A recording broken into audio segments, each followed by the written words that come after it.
I said a little while back it was going to get exciting once McFarlane was going to start to adapt interpretations of figures from the DC universe and comics that were different, that were obscure, things that normally we wouldn't see all the time.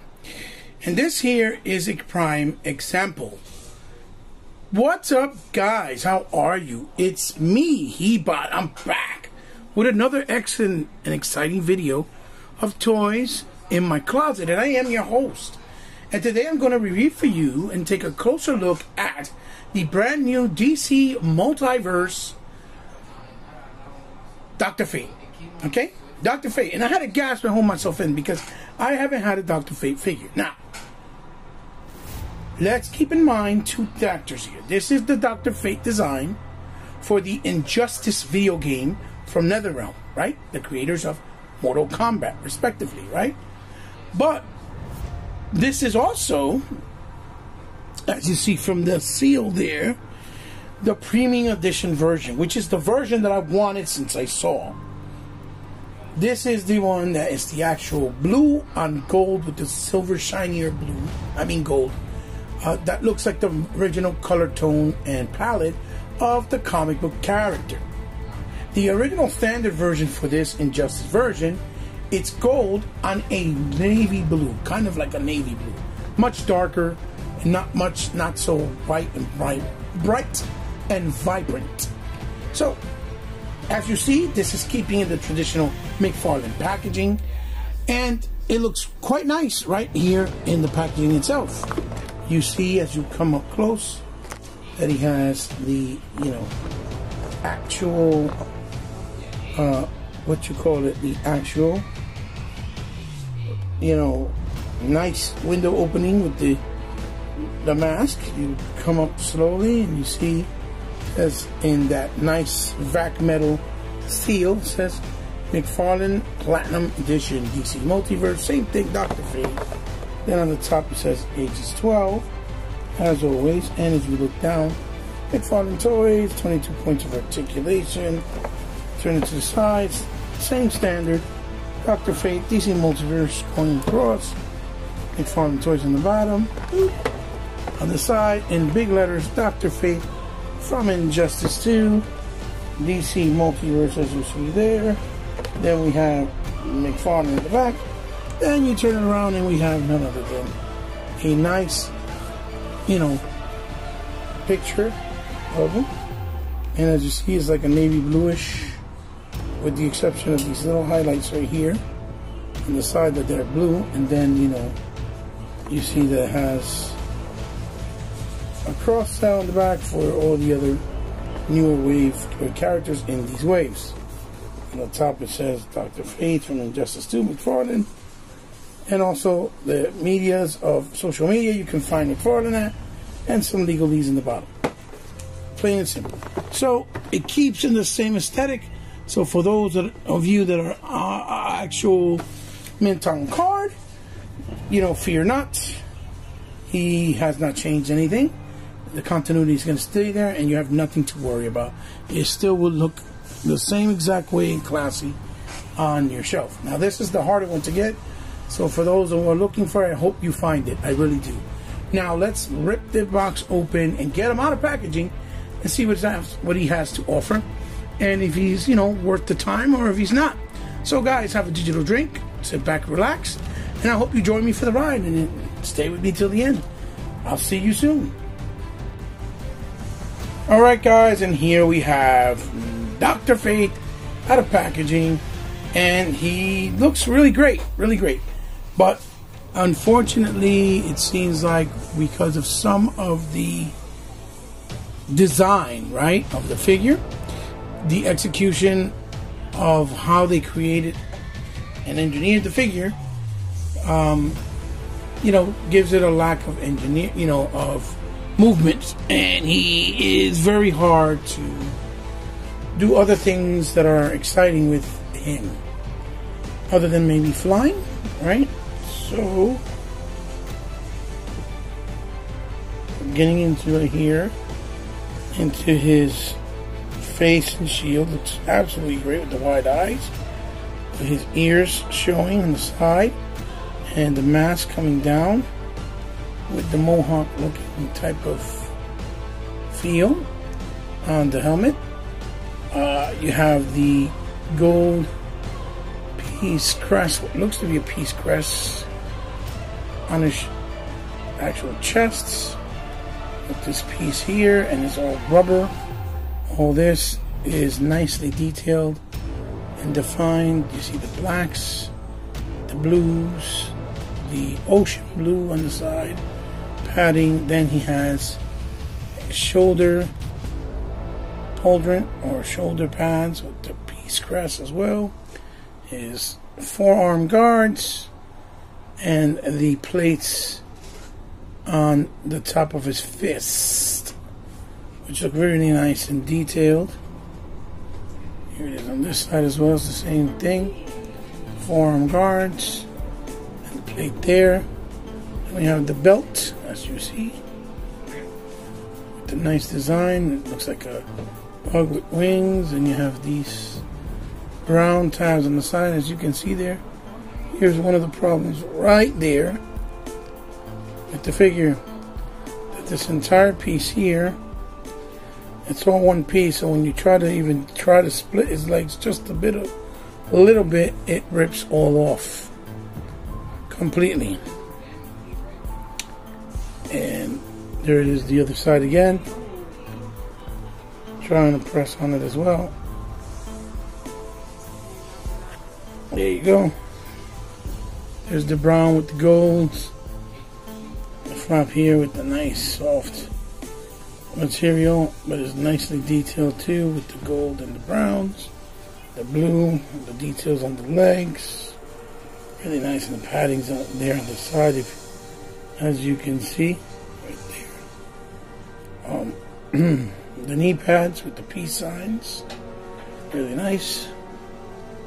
The inscriptions on the side of the legs, it looks like, with the shin guard for the legs, with the nice gold sheen down to the feet and shoes, with the gold plates in the front and the top, and you see the material in the actual shoes, and the same thing on this side. And then the back has those nice details and design as well on them. And then the last but not least, his cape, which looks like a nice, it's plastic, but it's a nice sheen, kind of like a softer yellow, almost giving it like a translucent look to it. Really nicely detailed as well. You know, so he looks really good. And as far as aesthetics go, and the look of the figure, he looks really good. He looks great. To be honest, he looks great. But, you know, with some, you know, big limitations to the articulation, but otherwise he stands out very well. And he looks good. He looks really good. So, now let's take a look at what he came with as far as accessories. And here you are. As for accessories, there it is. That's it. You can't consider this a real accessory because it's basically just a trading card. The picture of the figure is nice, and then his bio, obviously in the back. Kent Nelson, as you see there. And from what I understand, I believe Pierce Brosnan is going to play him in the actual Shazam movie. So that's pretty exciting. And then the, you know, traditional flight stand that McFarlane created for DC with the clear, which you adapt this piece. It's got that oval. And you could also take this piece out and use it as a regular stand from the bottom. So that is all that he brings as far as accessories, which is a real big letdown, real big disappointment, because Dr. Fate is a wizard. He's almost like what, you know, what Doctor Strange is to the DC world. He could have had, you know, different sets of hands, even different sets of effects, you know, like effects coming out of his hands and stuff like that. And he came with nothing. So I'd be kind of upset, but I would understand why if he does a deluxe version and sells them exclusively either via Target or GameStop, and add all kinds of stuff like different hand displays, even maybe more helmet displays with more special effects. That would not surprise me if he did that. But you know, lackluster in that area for sure.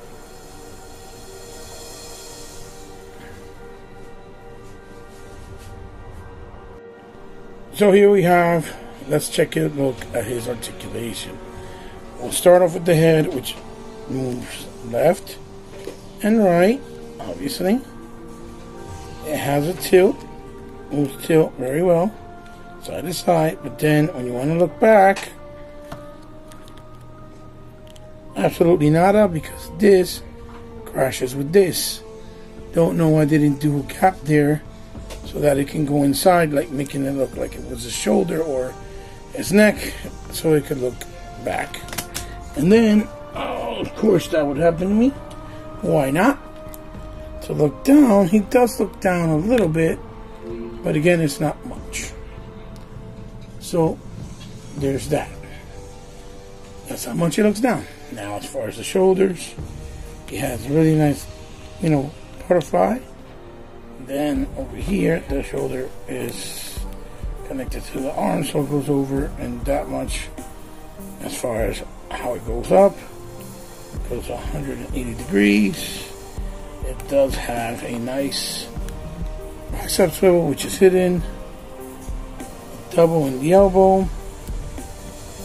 and then the ball pin goes in and out, and obviously from side to side. Now I wish it was a little bit smaller because it looks kind of big, so it kind of looks ugly on here on him. I'm not gonna lie, that looks kind of ugly. I wish that this wrapped around it, kind of like the way it did on Snake Eyes 3 zeros. Then on the waist, he has a waist swivel. This is all soft material, so he can go forward that much, and he can hyperextend back that much. Then you can do a lot of tilt on the side and on the right of him, as you can see.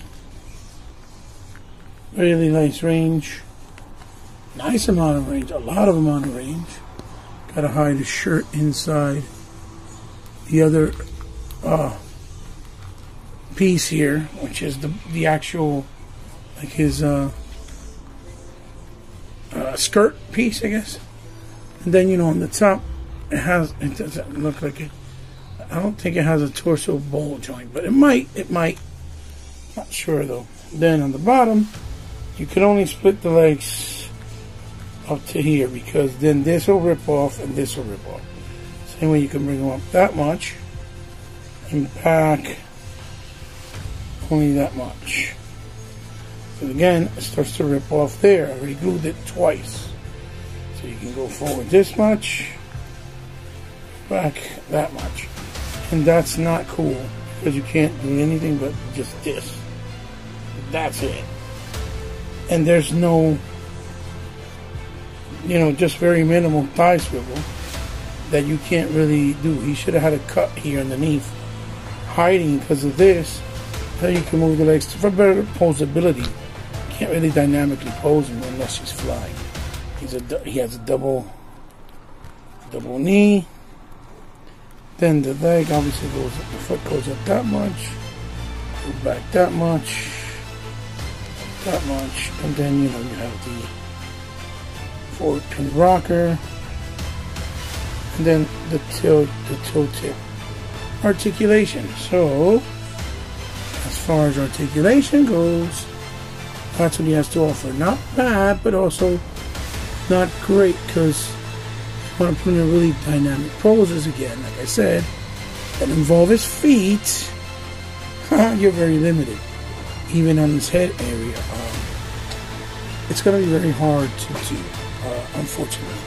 But as far as what the movement, it's there. But I think he would have greatly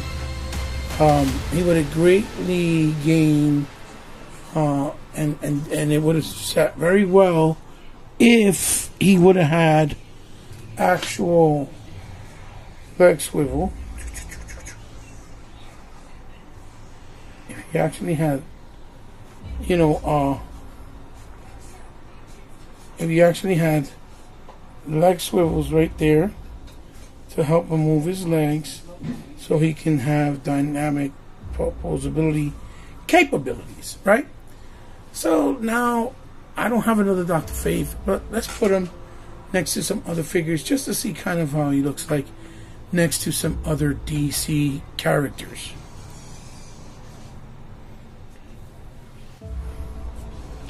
And here I have him next to some DC Universe classics from Mattel. I have Mirror Master, the Signature Series, and also Vigilante. Two figures that I had in the list of my anticipated characters that I would like to see McFarlane do in his DC collection in his style. And Dr. Fate was one of those figures in there, so this is the first one from that list I did a while back in my channel, which you guys can see that video if you'd like to. I would invite you to go check it out and tell me what you think of the list. But these two guys are also included, and here they are next to him, how they look stacked next to him as far as scalability, you know, and detail stuff. These look a lot softer, of course, but still looks really nice together, and it will look really great in the shelf as well. And here he is next to Mortal Kombat McFarlane Toys figures. I have none other than, you know, Kung Lao, or Shao Kahn rather, over here on his left. And on his right I have the Liu Kang from the Mortal Kombat line as well. You see that they're more detailed and they kind of fit better, and obviously the scaling is a lot more detailed. And you see Shao Kahn is still almost the same size, even though I have him on his stand. But they look good. They look good. And here I have him next to two of the world's baddest barbarians. None other than Arnold Schwarzenegger,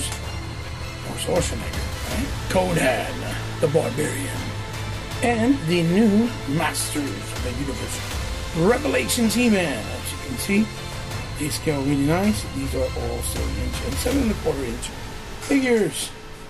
This is what they look like. And here he is next to the Marvel Legends brand new reissue of Lady Deathstrike and the Marvel Legends modular Iron Man from Marvel vs. Capcom 2, of course, if you look correctly. That is definitely the suit, and as you can see there, from the feet down and the scalability. These are more on the 6-inch line, but you have an idea, you know, more or less of what they look like. So here you are, looking pretty dope to these Marvel Legends. And here we have them next to the Bandai Gundam Universe. What's his name again?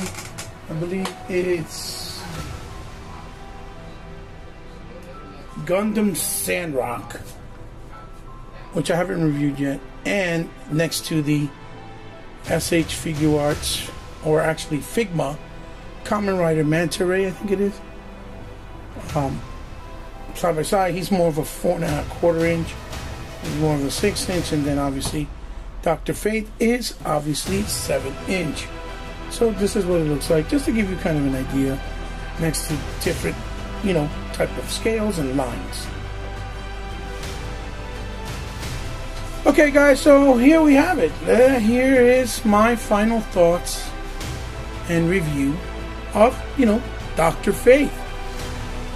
He is a good figure, don't get me wrong. I really do like him. I was very excited for him, even though some of my excitement kind of died off because of the limitations that are there, obviously with the head movement and definitely with the legs, because if you want to do cooler things with the legs, you really can't.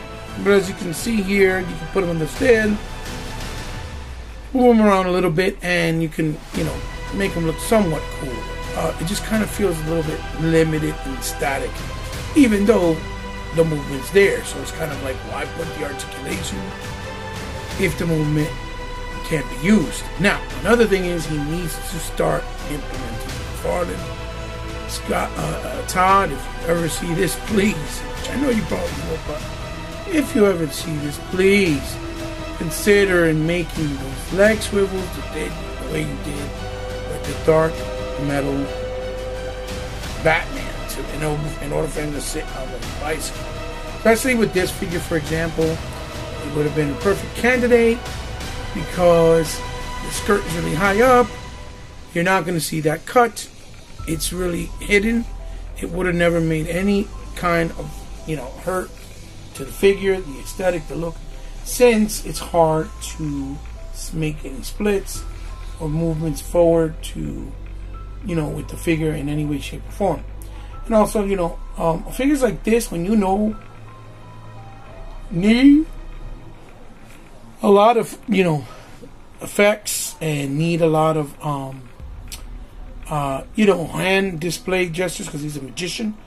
These figures from the very beginning should just be a deluxe style, not just a single carded style. Because then, if people want to pick them up, they have to pick them up again. And I get it because, it's to save on the tool because you don't have no reuse tools. It's all new. But at least if you did it that way, then if you do single carded versions, you can do like, alternate costumes that people really maybe didn't like, but those that do will still pick it up. So I think it's a good figure. I give it a solid 6 out of 10 if I had to review it in numbers, because those things take away from it. But I hope you guys can find it. I found this one in my local GameStop. They are selling it online. Good luck finding this signature Platinum Edition, because this is the harder one and the variant, but I did find it, thank God. So happy because it's the version I wanted, especially because of the color palette. There it is. There's my review of the McFarlane Toys DC Multiverse Injustice 2, the video game, Dr. Fate Platinum Edition. And I hope you guys have luck finding them. Let me know what you think down in the comments below.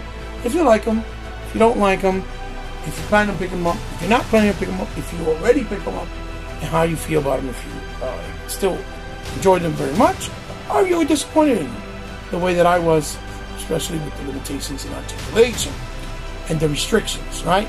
Which come to me and seem to be more because of the design, not because of their purposely engineering it not to work, but more of the design of the character.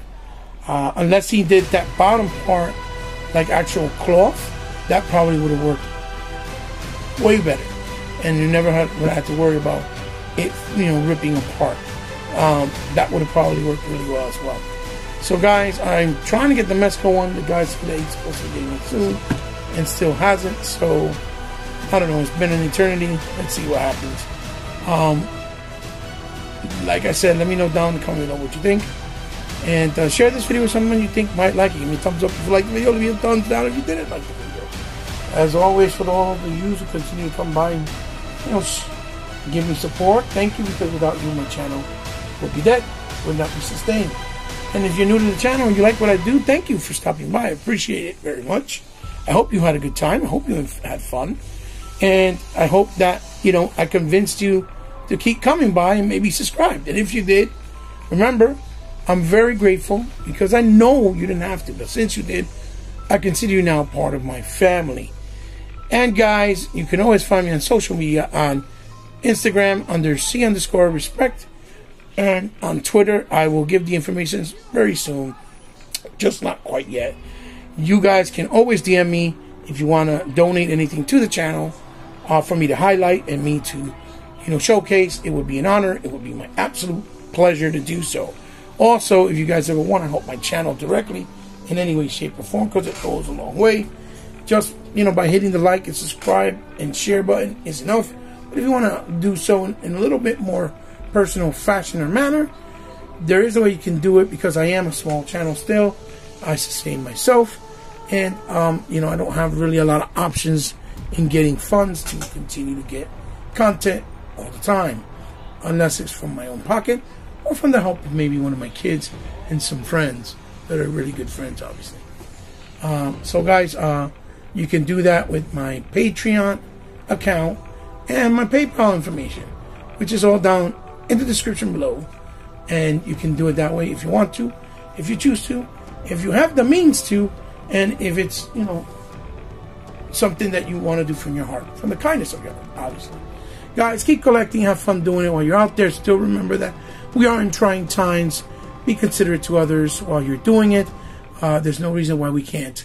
And like I said, it's your host, Hebot, signing off. This is another episode, or has been another episode, of Toys in My Closet. I hope you had fun. I hope that it made you feel happy somewhere, shape, or form.